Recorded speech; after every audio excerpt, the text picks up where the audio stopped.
Welcome once again to this edition of the Cow Report, and of course we're coming to you live from the beautiful tire factory along the Eau Claire River in downtown Eau Claire on a beautiful June 10th, 1996.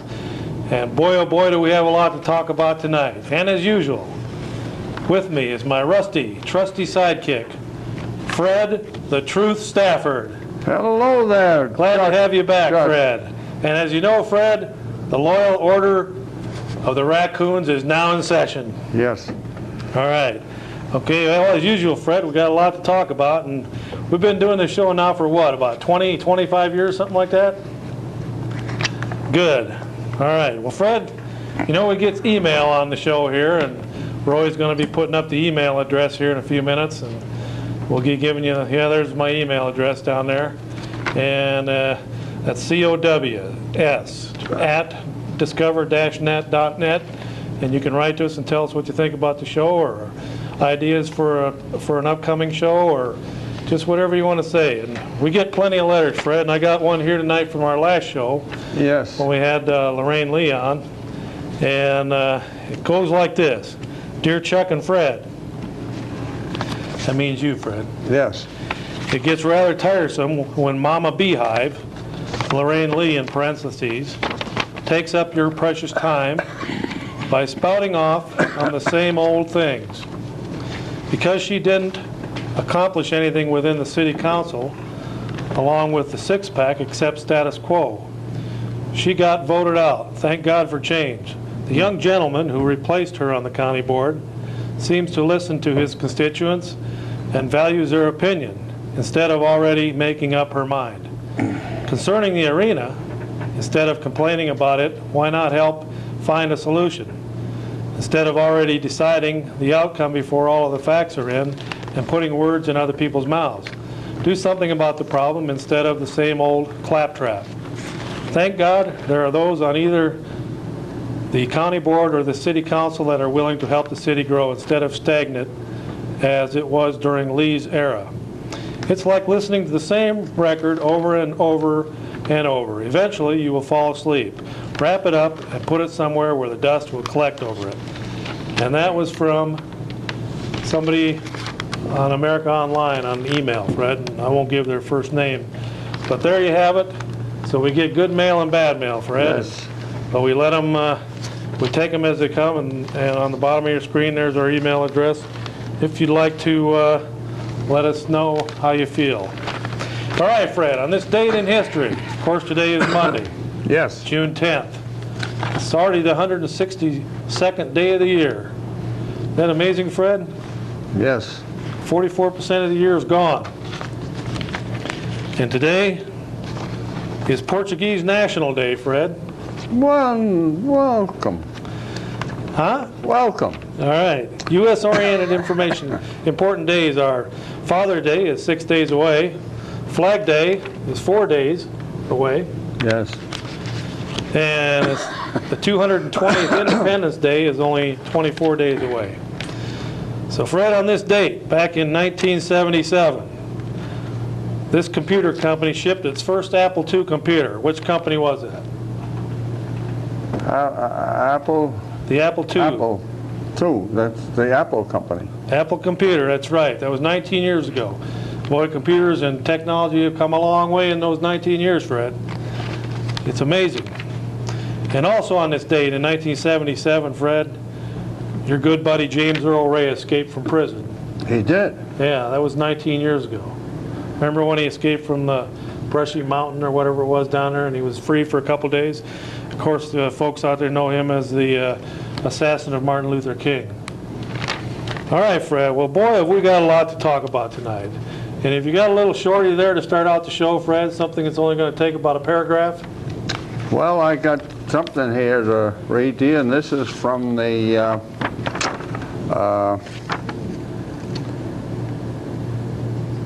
Women's for American Legislative Action Committee. That's from Beverly LaHaye, and there's she's talking about passing law and into law, this act will prohibit a state from having to recognize same-sex marriages performed in another state, even if Hawaii's court rules this summer to sanction homosexual marriages. All right. Well, yeah, you know, that's heating up, Fred, and they're trying to pass a federal law so that it'll overrule the state laws. But you know, Right. George Wallace ran on what's called states' rights, Fred, Yes, and that's where each state should have the right to make their own laws. right. So if you come across with a federal law like that, aren't you kind of going against the old states' right Yes, idea? So eventually there could be some states that end up having homosexual marriages legal and other states where it'll be illegal, right. which is not good, Fred, because once that comes into play, then what's going to stop people from saying, well, I love my German Shepherd, so we want to get married? So Well, they legalize having people marry their Yeah. German Shepherds. Yeah, well, that's quite true. That's quite true. Phone. Okay, yes, I've seen that we have the phone. Everyone keeps telling me we have a phone call. You got to be quiet if you're going to be in here. Thank you very much. Hello. Hi, Chuck. Yeah. How you doing? All right. How are you this evening? Can't complain. Well, good. I got a message.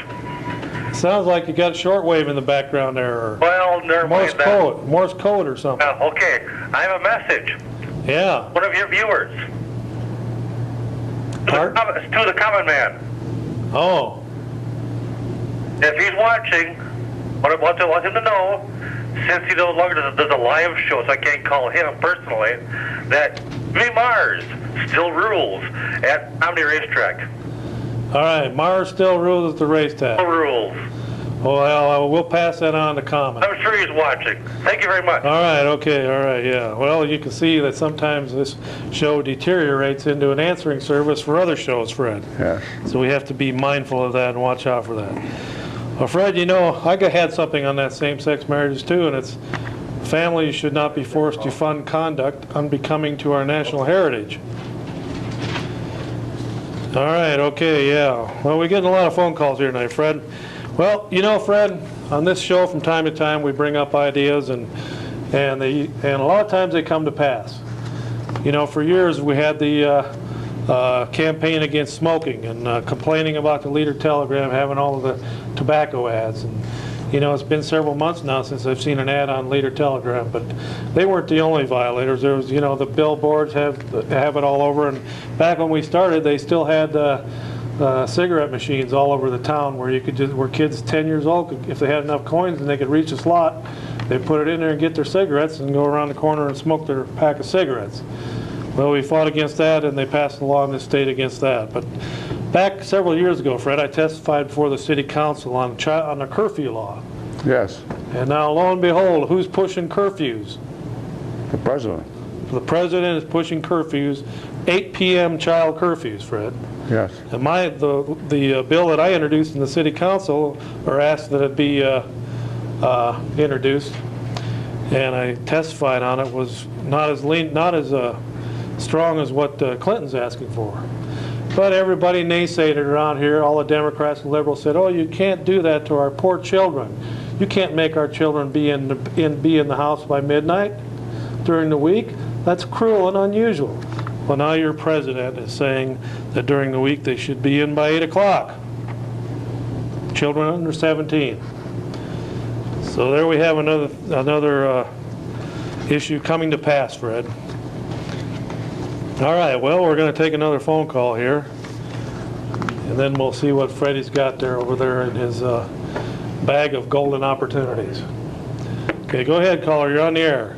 Hey, I was just going to say that same-sex marriages are cool because we got too many people, and that way it won't be any more people.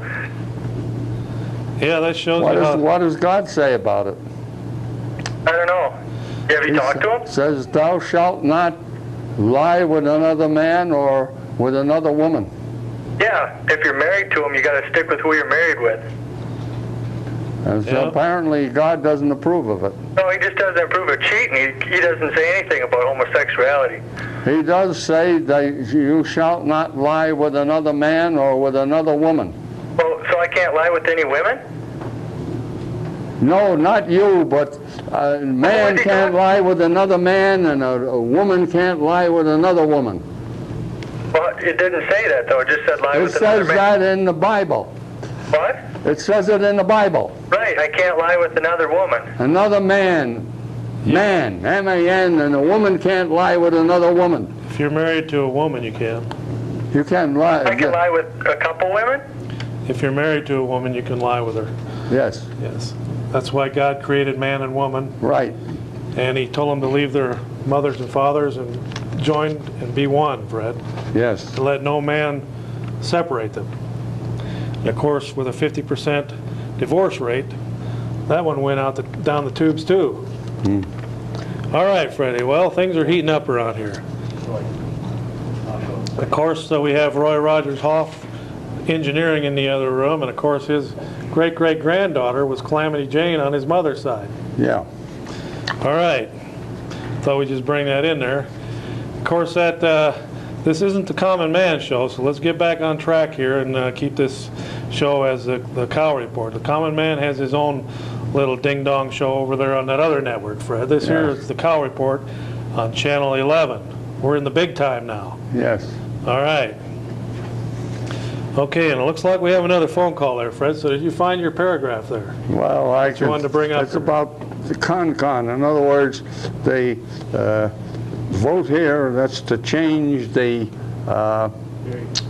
Constitution to where we can have the rules thrown out the window, which our Constitution has already enacted. Yeah, that was stopped a few months ago. They're bringing it back again, huh? Trying to bring it in the back door, huh? All right, well, that's something to consider there, Fred, because we sure don't want any constitutional conventions where they can get in there and change the Bill of Rights and all of those great amendments to the Constitution, Fred. We got to make sure those are protected. Yes. The last thing we want is a handful of leftists or rightists getting in there and changing them and causing this to be a police state. Go ahead, caller, you're on the air. Yeah, Fred, who do you think's going to win the Great American Bash wrestling? I don't know. Just guess. When's it on? Next Sunday. Where at? I think Baltimore. You going to watch it, Chuck? I don't have a TV. All I get is Channel 13, Fred. Yeah. Might be on 13. No, I Gave guess up on all that other stuff. All right, Fred. Well, we got Roy Rogers Hoff in there who's going to put the tape in now, and then we'll show that little 6-minute tape there. Put the 6-minute tape in there, Roy, and then we'll get going there, and we'll take a call there. Then we'll take a call while Roy's getting that tape ready there. Okay, go ahead, caller. You're on the air. Yeah, about the sex marriages. What if you're not Christian? Well, what's the difference? Nature tells you it's wrong. Do you think it's normal for two men to have sex or two women? I don't know. I'm Doesn't wondering, even nature tell you it's wrong by the diseases that crop up over something like that? Well, like, nature doesn't talk. It doesn't. Huh? Huh. AIDS is pretty powerful. It speaks pretty loud. Yes, sir. Syphilis, gonorrhea, chlamydia, and about 40 other STDs. Yeah, but what if you're not, like, positive for that stuff? Roy, you got that tape up there. What if you're not what? Like, positive for that stuff. What if you don't have it? Well, then you're probably just lucky. Yeah, I don't know. I guess it's normal. Well, yeah, I guess it is. For that person, Fred. Yeah. Okay, roll a tape there, Roy.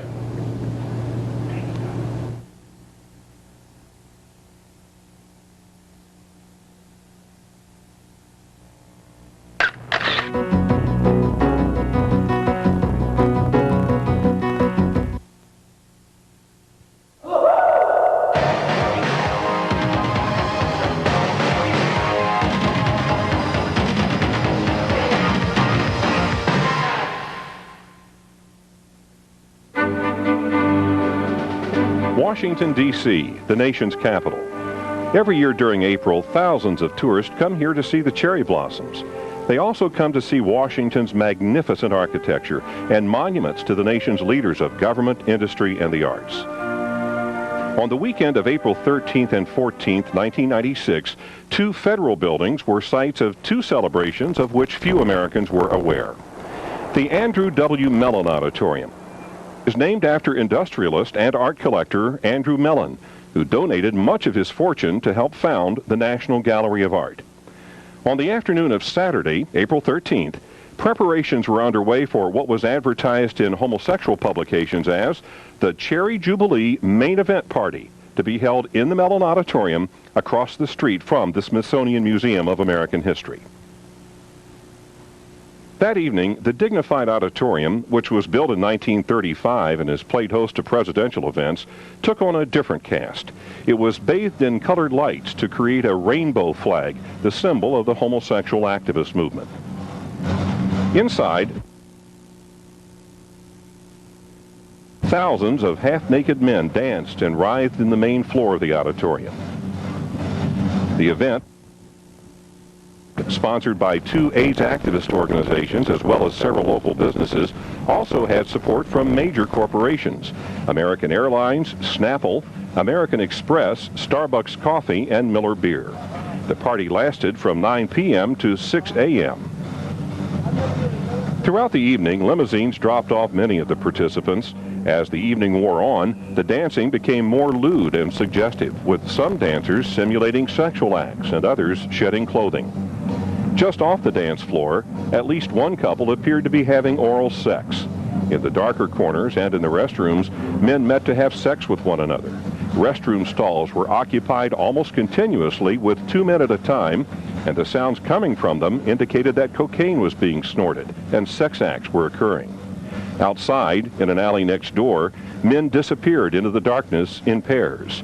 So many men were using the area, security people finally closed it off. Public urination was common, even in front of the building facing Constitution Avenue. The next day, Cherry Jubilee ended with the Capitol Hill Recovery Brunch at the Rayburn House Office Building. Inside the foyer of this historic building, which houses the offices of many congressmen, drinks were served at an open bar while a disc jockey played music. Cameras were forbidden at the event, whose location was arranged by openly homosexual Republican Congressman Steve Gunderson of Wisconsin.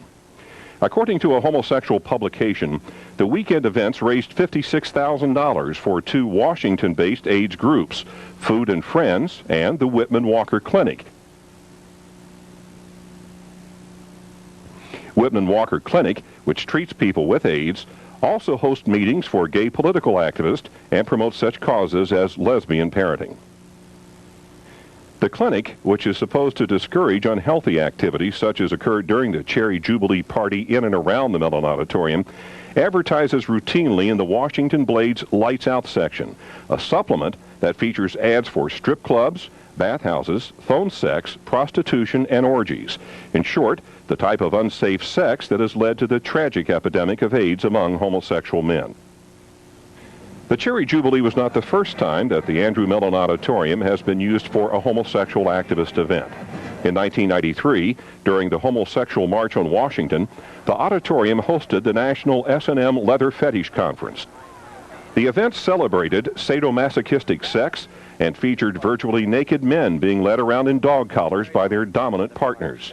Pornography and sexual paraphernalia was sold, including several publications that promote pedophilia, the sexual use of children by adults. Inside the auditorium, a slideshow depicted graphic sexual acts. Sadism, masochism, and SM is an absolutely wonderful part of sexual life. This building has the SM Leather Fetish contingent for the March on Washington. The SM Leather Coalition of organizations from around the country picked up some money, and it's a government building. The federal government provided this building with just a few applications and permits and some money.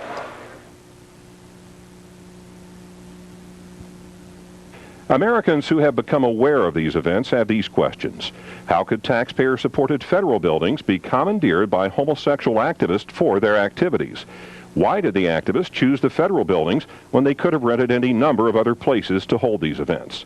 And why have political leaders done nothing when apprised ahead of time of the Cherry Jubilee events in the Rayburn House office building and the Mellon Auditorium?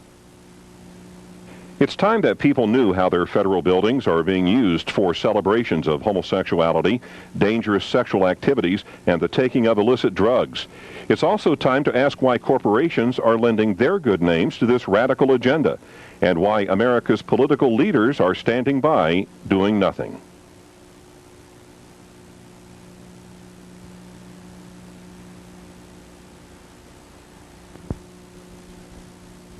Thank you very much there for playing that. And well, there was just a little sample of what happened at the Cherry Jubilee. As you remember, a few weeks back there was a stink in the paper, and Gunderson was saying that he was fuming after Gay Party bashed, and the Leader Telegram even wrote an editorial called "Shaky Charges Getting Tedious." And Armstrong Williams, national talk show host, wrote that the orgy at the Mellon Auditorium was one of several functions held as part of a Cherry Jubilee weekend. The program was advertised as a benefit for the Whitman Walker Clinic and Food and Friends, which offers services to people with AIDS. The next morning, another Cherry Jubilee event, the farewell brunch, was held in the Rayburn House office building, courtesy of openly gay Representative Steve Gunderson, Wisconsin Republican. Sponsors of the weekend included American Airlines, Snapple Beverages, which Rush Limbaugh pushes, Starbucks Coffees, and Ben & Jerry's, and of course Miller Beer. Well, Fred, you know, the Leader Telegram took Bob Dornan to task and said he didn't know what he's talking about. Just why is Bob Dornan so hung up on Steve Gunderson's sex life? That was the question. After all, Dornan, a goof of a congressman, is there, if there ever was one, feels compelled to keep America updated about every twist and turn that Gunderson's sex life supposedly takes. Many, if not all, of the stories probably are fictions created in Dornan's fertile, if weird, mind. But Dornan rushes to the floor of the House of Representatives repeatedly to decry Gunderson's gay lifestyle.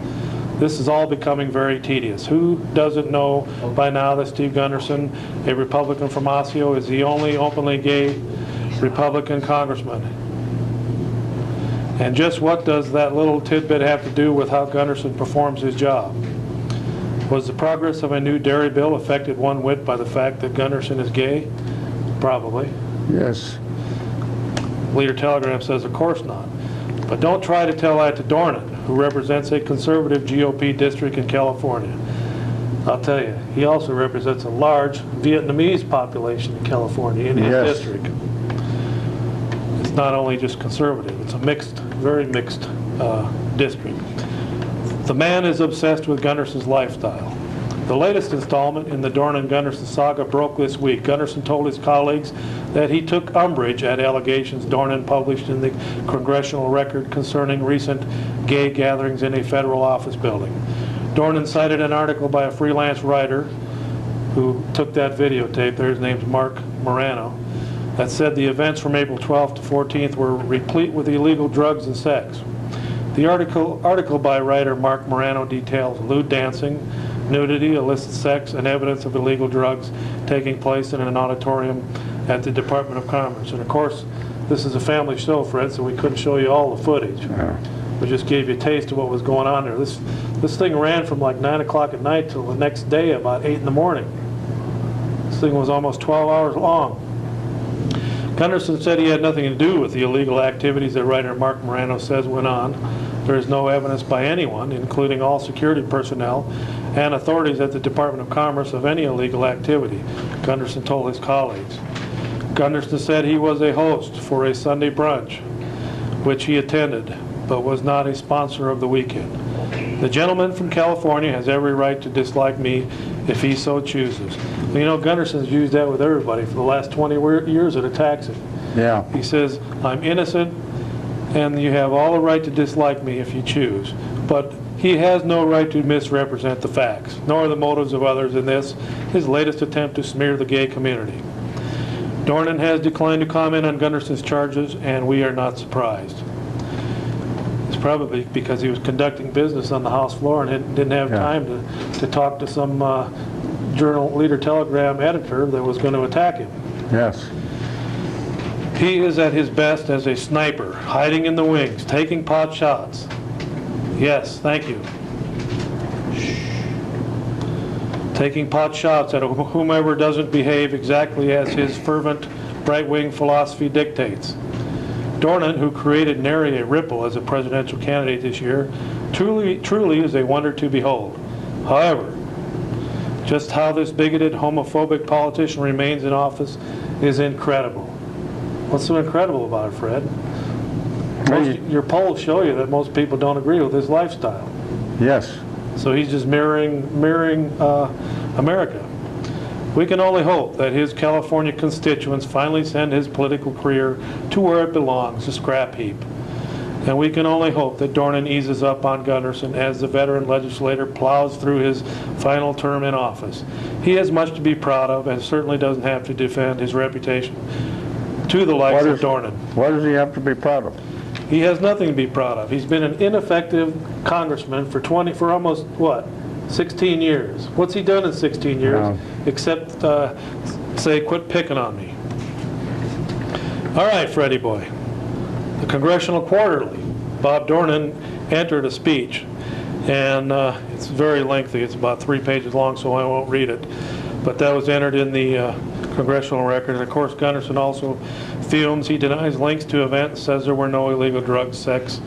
According to eyewitnesses, there were illegal drugs. And there was somebody that performed oral sex on another person right in the middle of that jubilee that went on that evening. Yes. And also the men's bathroom was full of all kinds of sexual antics going on all night. And as a matter of fact, the security had a mess there trying to keep the lights on in the men's bathroom. Go ahead, caller. You're on the air. Yeah, I think Dornan wants to get with Gunderson because he's always talking about his life and stuff. I think he's just got like a crush on him or something. Oh, you're just jealous. Okay, Fred. What do you got there? Well, What do you want to comment on? I wanted whole to thing? comment on that. God says that no man shall lie with another man and no woman shall lie with another woman. I think that ought to be, we ought to pay attention to what God says. That's taken from the Bible. Yeah. Well, Fred, Bob Dornan's final paragraph statement here was, the 96th Cherry Jubilee weekend proves that the homosexual agenda is advancing in Washington. The use of 2 federal buildings during the Cherry Jubilee weekend in Washington reveals how successful the homosexual lobby has been in mainstreaming their agenda. Voters, consumers, and stockholders should hold the government and corporations accountable when they underwrite events like Cherry Jubilee. The voters need to ask which side of the culture war the Republican Party is on, and what real change the so-called GOP revolution has wrought. The GOP leadership on Cherry Hill needs to explain how an event which featured illicit sexual activity, public nudity, and evidence of illegal drug use was allowed to occur in a federal building. Right. Go ahead, caller. You're on the air. Hi, Fred? Yes? Yeah, Fred? Yes? Hello? Mars rules! Thank you very much. All right, okay, yeah. Mars rules. Do you even care, Fred? No. I don't either. And of course, you know, we had another dose of the Gunderson saga on the front page of the Leader Telegram a couple of days ago. And this time they were giving the sob story about his lifestyle and all that. With the bottom line was they were pushing his new book. Yes. Called Of House and Home. And hopefully that'll sell about as many copies as O.J. Simpson's latest tape sold. That was a bomb, and hopefully this Of House and Home will be a bomb. Don't rush out and buy it. Okay, Fred, I think we might have a call here. Hello, caller, you're on the air. I'm just wondering what you think about Dennis Rodman. Do you think his lifestyle is too flashy? I don't know. What is his lifestyle? Well, you know, the ball player for the Chicago Bulls. Yeah, what about it? Well, do you think that he should be dyeing his hair and stuff? Well, he's probably making enough money, I suppose he can afford hair dye. Well, Fred, what do you think about him? Well, he seems to be a pretty good basketball player. Yeah, he's a pretty good basketball player. But he supports gays. Well, Yes. that's too bad. But should I not like the Bulls then? That's your decision. Okay, Fred. Yes. Billy Graham Crusade, one of the last ones probably that he'll have. He's pushing 80 now. Yes. He's been out there for what, close to 50 years preaching? Minneapolis Metrodome, June 21st, 22nd, and 23rd. And it could be one of his last, it is supposed to be either his last or second to the last crusade. That's at the Metrodome, 21st, 22nd, 23rd. Some of the guests are Amy Grant, Michael W. Smith, and D.C. Talks. And that could be very interesting, Fred, to see him on his last tour. Yes. So that's close enough where a lot of people can go if they want to. I see in the New American Magazine, it's asked the question, how many newspapers are carrying Hillary Clinton's newspaper column? And according to this, talking it over, is around 100 papers carry the paper. She still has that number in her stable, although the same ones, not the same ones. I think one of the St. Paul papers carries it. That would be the Minneapolis paper. Minneapolis Star Tribune. Yeah. And from what I understand, it's pretty boring. But, you know, she has a right to get her opinion out too. And Fred, you know, the Perot party is really steaming along here. It's probably the most exciting thing that's going on in the '96 campaign is this Reform Party. I mean, they're popping off, getting on the ballot, and I think they're pushing 20 states now. They hope to have all 50 states on the ballot for the Reform Party by November. And if they do, they're going to give Dole and Clinton a run for the money, because there's a lawsuit, we understand it right now, that they're trying to get the matching federal funds from Perot's race last time in '92. If they can get those matching funds, it adds up something like $35 million. And if the Reform Party gets that in their bank account to run candidates, this could be a really humdinger. And of course, you know, out there on the West, you got Ralph Nader running. Yes. And it looks like he's going to pull well over 10% of the California vote. That's one of the ballots he's on so far. And Clinton desperately needs California. Yes. To win the presidency, and that 10% could sink him in California and maybe some of the other states out there, Hawaii and possibly Seattle, possibly Washington and Oregon. It's too bad that Pat Buchanan didn't stay in the race and win.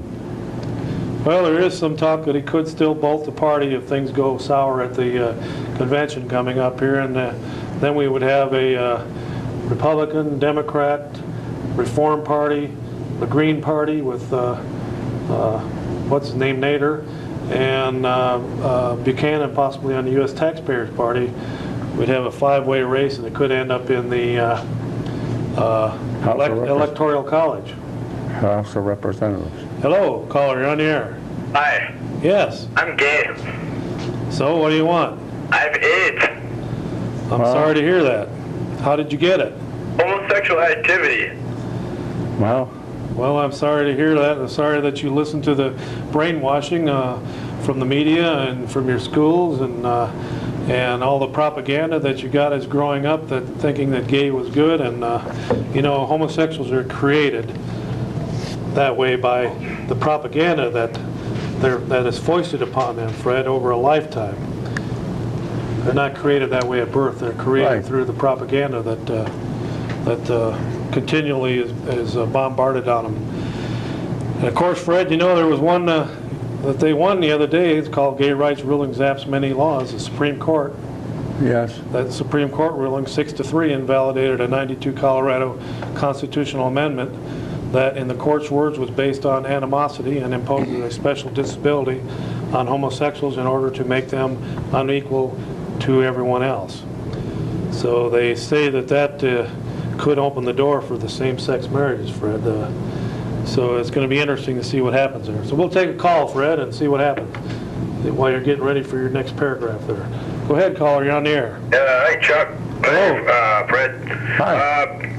See that you moved your office off of Barstow Street. Chuck, where are you now then? Well, that was just my campaign office for the '94 race, and that's still empty, so it might be filled up again here soon.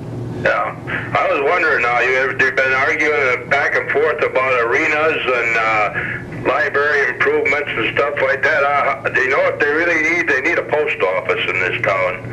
They take all that money they're going to stick into arenas and that and get together and build a post office. That's what they got a post office that's made for a town of 20,000 people, and you got 60,000 people living in this town. And then you got to fight your way downtown to get to it. Yeah, you know, you had your office right across the street from there, so you got a pretty good idea what I'm talking about. Well, one thing about it is I think it's helped the downtown area survive a little bit because there's so many hundreds or thousands of people that have to come down there to do business at the post office. So in that way, it's helped the downtown area. But in the other way, it's outgrown its purpose. That was built back in '63, just before Kennedy's assassination, and here it is, '96, and it's starting to show its wear and tear, and it's starting to show that it is too small. And I think that I've read somewhere that they are looking to purchase some acreage to build a large facility. Yeah, I hope this time they build another one. They build it for what's coming up 20 years from now instead of, that's what the problem was. You know, this wasn't a very big town when they built that. 63, I imagine there's probably 30, 40,000. Yeah, probably the little less, about twice as many now. Yeah.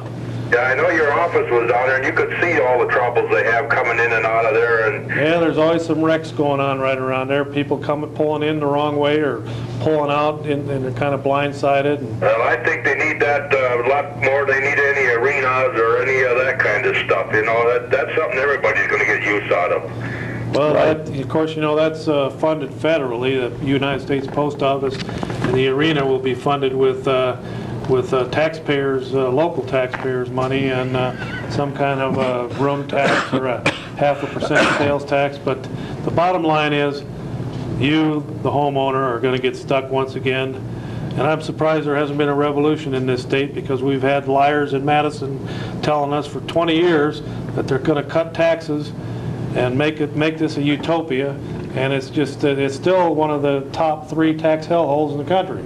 Yeah, another thing I was going to ask you, what do you think about Plumbaum? He's going to go for it again.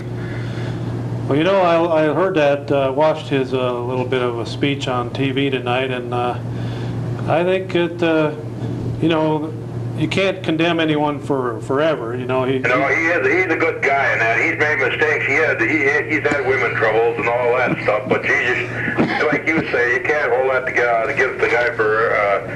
He does do a good job down there. I mean, there's not many people ever say anything against him, the ones he's working with. Well, you know, he's kind of a Dave Zine Jr. He's kind of scrappy and gotten in the same kind of trouble just like Zine did when he was in that same district. Zine was in trouble getting in fights out in South Dakota and getting arrested in Augusta and always getting in shouting matches. But not big. There was nothing major. It was all minor scrapes he got into. Like that time he got down in Augusta and he stood up on the motorcycle and went through town standing up on a motorcycle. They were all over him for that. Well, the thing is, what I was getting at is Plumbaum's kind of in that same vein, and Dave Zine kind of ruined that 68th district for anybody normal, so you got to have like a Plumbaum in there. They want somebody that's a hot dog, and Plumbaum fits the bill. What do you think, Fred? Yes, that's right. Okay, then. Thanks for talking to me. All right, thanks for calling in. Okay, Freddie, what'd you find there? I got 2 things here. One is how many illegal aliens were caught at the U.S.-Mexico border last year. According to figures of the U.S. Border Patrol, the apprehension of illegal aliens jumped from 965,144 and 44 to 1,381,465 last year. It's quite a few. Okay, Fred, well, you know, that's a big issue along the border. It's not so much up here, even though that you can go into Minneapolis and Chicago and well, just down in Arcadia, there was 50-some illegal aliens working in the chicken factory down there on the 3rd shift. Every one of them had fake papers, and they were up this far north. Yeah. So people up here don't think it affects them, but that could have been, those 55 jobs could have been given to local people. Instead, it was people from another country working here illegally. So we better take a call, Fred, while they're digesting all of that. Go ahead, caller, you're on the air. Yeah, I got a beef with that caller before about Plombon. I don't think that Plombon's a good guy because, I mean, he's doing drugs and hitting cars and his wife and stuff, and that's not the example we want to set for the kids. What do you think about that, Fred? Well, I agree with you. You're supposed to uphold the law.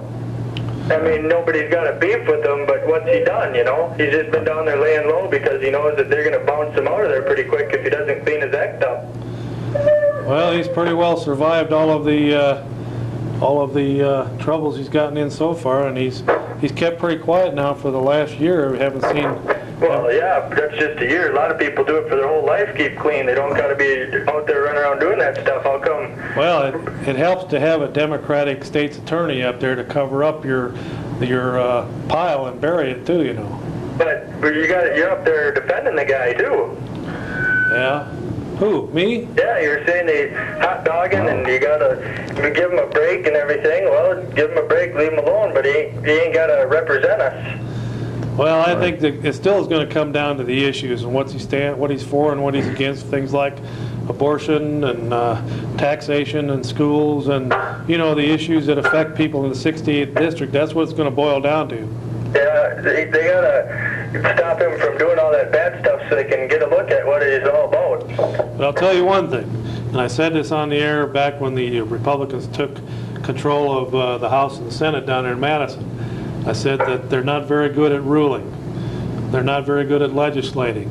And what happened last week? They lost their majority in the state Senate.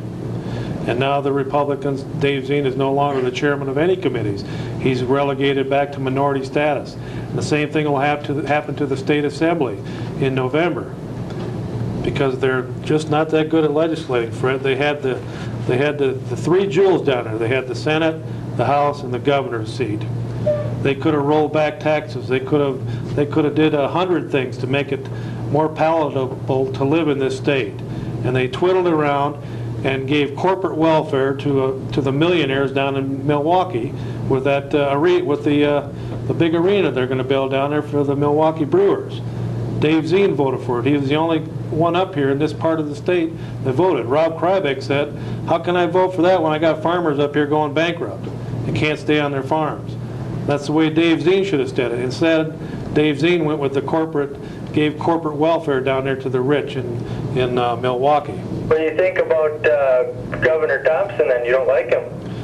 What I'm saying is they've had their chance. They've been promising lower taxes, and they give us all these smoke and mirrors about how great they've done.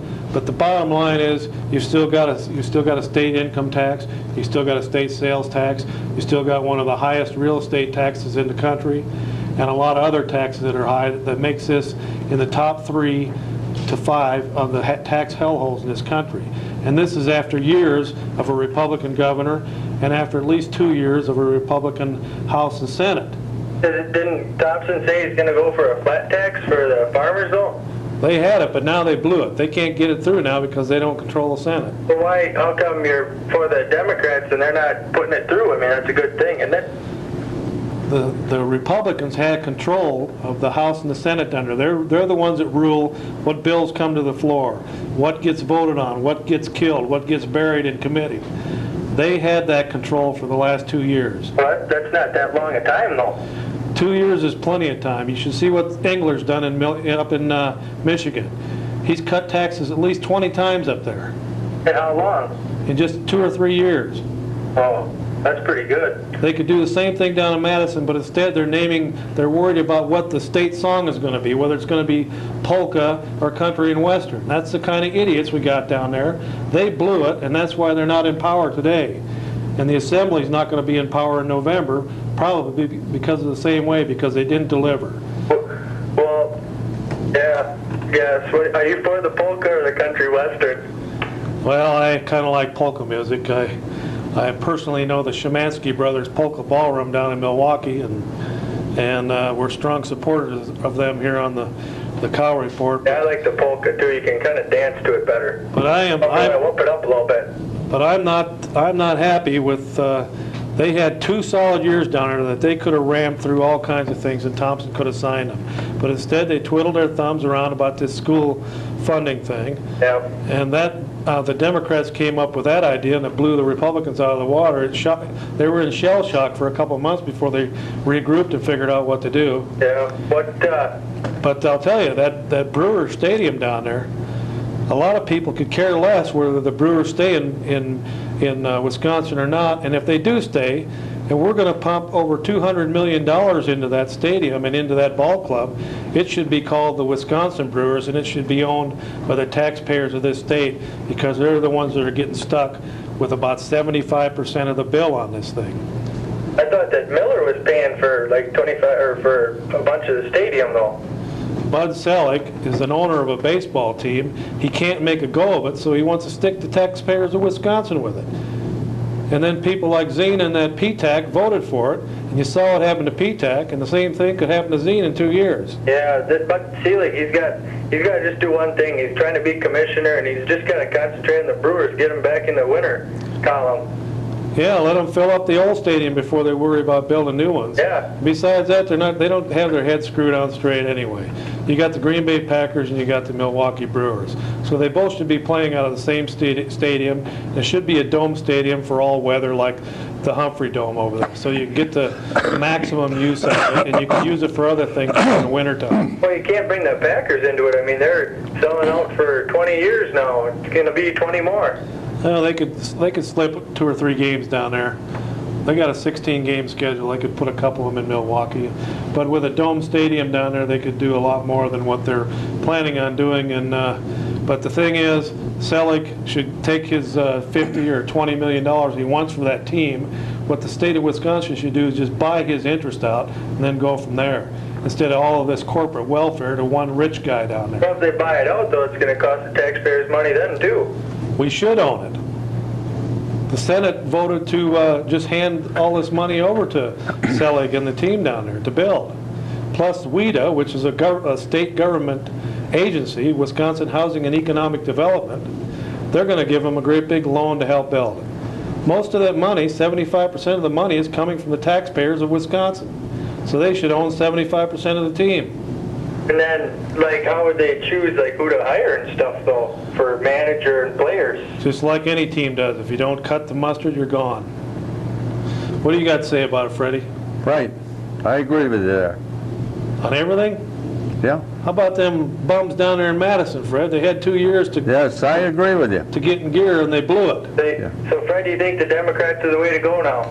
No, I don't like the Democrats. I think the Republicans blew. Well, they had a chance to change things. They didn't do it. The proof is in the pudding. See, people are going to look at their paychecks. They're going to look in their billfold. They're going to look at their tax statements, and they're going to say, "Am I any better off now after 2 years of Republicans?" Yeah. And they already spoke it on PTAC down there for the little shenanigans he did. Do you think it'll be the same, though? I mean, it seems like whether it's out in Washington there or going to Madison, it's always the same thing. You know, you got Democrats, Republicans, they both get the same damn thing done, and there's nothing you can do about it because they're all just a bunch of, you know, money grubbers, and somebody comes down there and flashes their money, and then they just go that way, you know? Well, I think the Republicans were in the minority down there. The Assembly and the Senate were in the minority for something like 20 years because they couldn't prove that they had enough intelligence to run the Senate and the House. So after 20 years, the voters finally said, "Okay, we'll give you a try." Well, that lasted 2 years, and now the Senate is in the minority. See, that the 20 years before, though, the Democrats didn't do nothing either. They didn't get nothing done. Well, they must have had something on the ball because the voters kept putting them in. They kept putting a Republican in the governor's seat. Yeah, well, the Republicans just been in there since, what, 86, 87? So it was Democrat before that. Yeah, they got... But I'll tell you, they blew a golden opportunity, and now they're just going to have a hard time just gaining back the Senate, and they could lose the Assembly. So I think their golden heyday's over down there. I think they blew it big time. One last question for you guys. Who do you think is going to win the presidential election there in November? Okay, thanks. Fred, what do you think? Who's going to win? Well, I don't think that Bob Dole is going to win. I'm sorry to say that, Hey, I don't think he can win. You know, Fred, if this ends up being a five-way race, Yeah. I think that possibly we could be surprised, and it could be somebody from the Reform Party, whether it's Buchanan in the Reform Party, or it could be Buchanan on the Taxpayers Party. If the Reform Party and U.S. taxpayers... Big head of hair there. He's got plenty. He's got more hair on the back of his head. You look like a fucking bitch. Another fine example, Fred, of what our public education school has done for the English language in this area. $6,000+ per student. And that's what you get for the English language. Okay, go ahead. Go ahead, caller, you're on the air. Okay, what's when you got a glove on your hand? Where? What's when you got a glove on your hand? Well, I found this out in California in front of OJ's house, and I just kind of liked it. It's colorful, got some red stuff on it. It's just kind of a souvenir I found out there. I don't know if it has any meaning or not to the case. Okay, thank you. All right. Bye. Bye. All right, Fred. Got another exciting show here.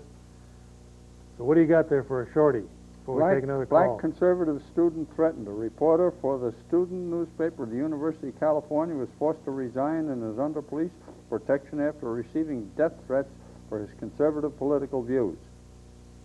That is the height of intolerance. It And sure is. people talk about tolerance. Why are they intolerant of people who have views different than they? Clarence Thomas.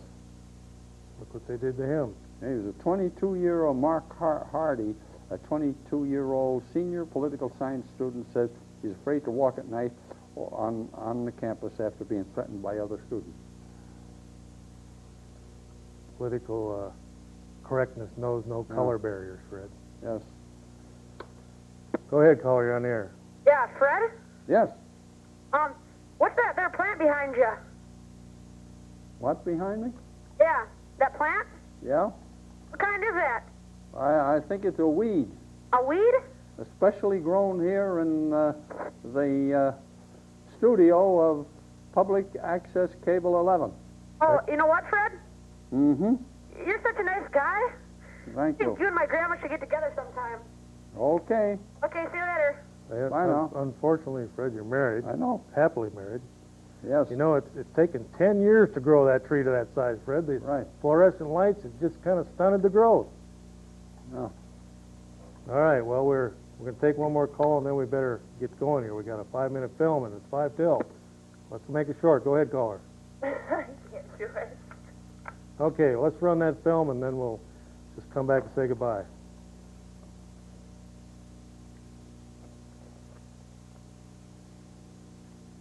Hopefully.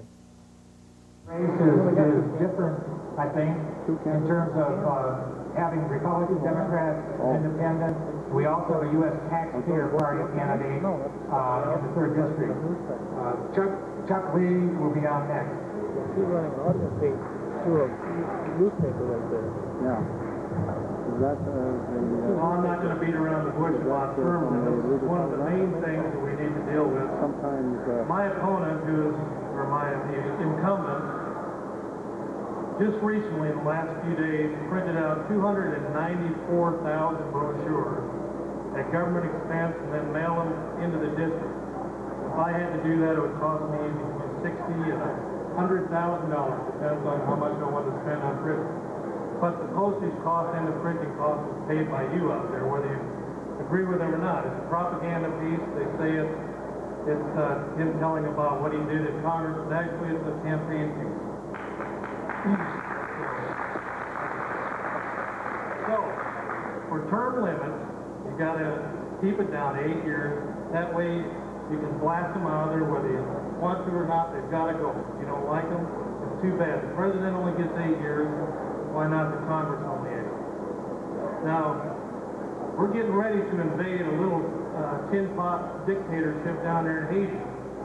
We're going to send American boys and girls down there to be slaughtered. And once, maybe we'll only lose 15, 20, maybe 100 people, but that's 100 people too many. Because once you get in there, then you have to defend that country against guerrilla warfare. Now, our president stood with his arms folded and watched 500,000 Rwandans slaughtered. Babies, men, women, old people. If he's so worried about black people dying, why didn't he lift a finger to help over there? Hey, another one of my strong issues is the family farmer. It's almost an extinct name in this country. The family farmer is under a tremendous amount of pressure. So to help alleviate the pressure he's under, I'm going to introduce a bill in 1995 called the Family Farm Preservation Act of 1995. We've been guarding Europe and Japan for 50 years against who knows what enemies. We're spending billions over there. We're sending billions all around the world. Let's take some of that foreign aid and turn it into domestic aid to help the farmers that are just barely getting by. Just the other day I talked to a farmer and I said, you know, this NAFTA thing is really going to hurt you. I said, how can you compete against a farmer in Mexico who's making 20 cents an hour? He says, he's making more than I am. The only reason I'm staying on my farm is because we raise our own vegetables. So the family farmer is really hurting. To go along with that, we want to create incentives to tobacco farmers across the country to help convert them to other cash crops that are less poisonous to the American people. And coupled with that is the VGA program. The incumbent, Steve Gunderson, has taken at least $1,000 from Monsanto to help force that stuff down your throat, right into the state. Okay, the 3 minutes of speech are up. We're now ready for some questions.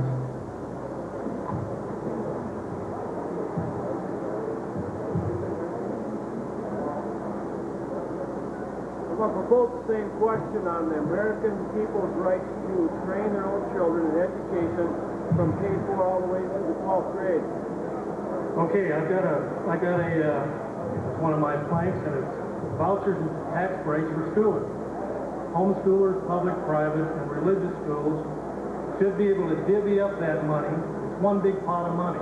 Why give it to one group called the public school system and let everyone else have to pay twice? You're paying the first time around when you're paying taxes into the system where you have kids or not through your real estate taxes. And then you got to pay again if you have kids and you want to send them to a private school. So why not divvy up that money fairly? It's not going to hurt teachers. It's going to create new opportunities. Because thousands of new schools are going to blossom all over the country, and the bad schools are going to die on the vine like they should be, because they're bad to begin with.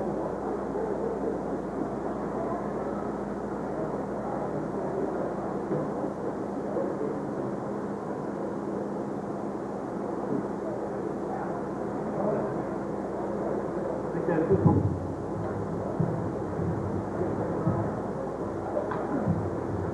One other thing, Gordy Sill, where are you at out there? Gordy Sill? Okay, that's it. Well, we got to go, Fred. We're right up against the hour. Thanks a lot for tuning in. We'll see you next week right here on the Cow Report. It's been your host, Chuck Lee. Good afternoon. I think I ought to take this back to Los Angeles, Fred. Maybe it's evidence or something.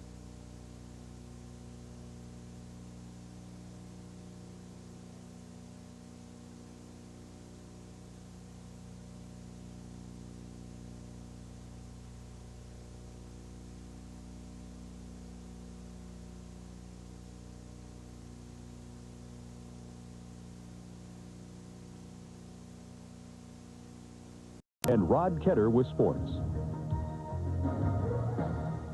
Good evening, everyone. I'm Judy Clark, sitting in for John Freud. Third-party candidates seem to be gaining prominence in state and national elections. Here in western Wisconsin, a member of the U.S. Taxpayers Party is one of 7 candidates taking on Osseo Republican Steve Gunderson for the 3rd District congressional seat.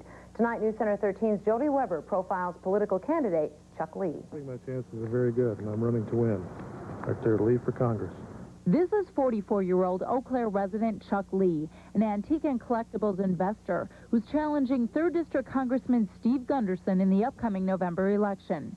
Known mostly around town for hosting COW, the Christians of Wisconsin report on public access TV. What you may not know is that Lee was convicted in the late 1970s for importing narcotics from Mexico into the country. I spent 1 year in federal prison, approximately a couple months in Oxford, Like I said earlier, President Clinton and I have one thing in common. We both attended Oxford, but mine was in Wisconsin and his was in England. And then I went to a farm camp in Terre Haute and milked cows for about 8 months. Despite a 2-year sentence, Lee was released after serving 12 months. Wisconsin law does not prohibit convicted felons from running for office once they have served their felony sentence. Wisconsin law doesn't contain any prohibitions about candidates running for office with felony convictions, whether it's for Congress or the state legislature. The final decision on whether a person is eligible to hold the office in the case of a representative in Congress rests with the House of Representatives. Basically, the House conducts its own investigation through one of its committees, and then they vote on whether or not to seat the person. Steve Gunderson has held the 3rd District seat since 1981. Lee thinks that's too long and supports an 8-year term limit for members of the U.S. House. There's a mood all the way around the country about term limits and getting the old rascals out and bringing in new blood and turning this country around, because it's stagnant. These people are embedded in there because of special interests, political action, money. It's just hard to root them out of there. Lee also opposes Gunderson's viewpoint on gays in the military, illegal drug immigration, and use of the House mailing system. Because he's a third-party candidate, Lee bypasses the September primary and will be on the November election ballot. In Eau Claire, Jody Weber, News Center 13. The State Patrol says traffic citations seem to be gaining prominence in state and national elections. Here in western Wisconsin, a member of the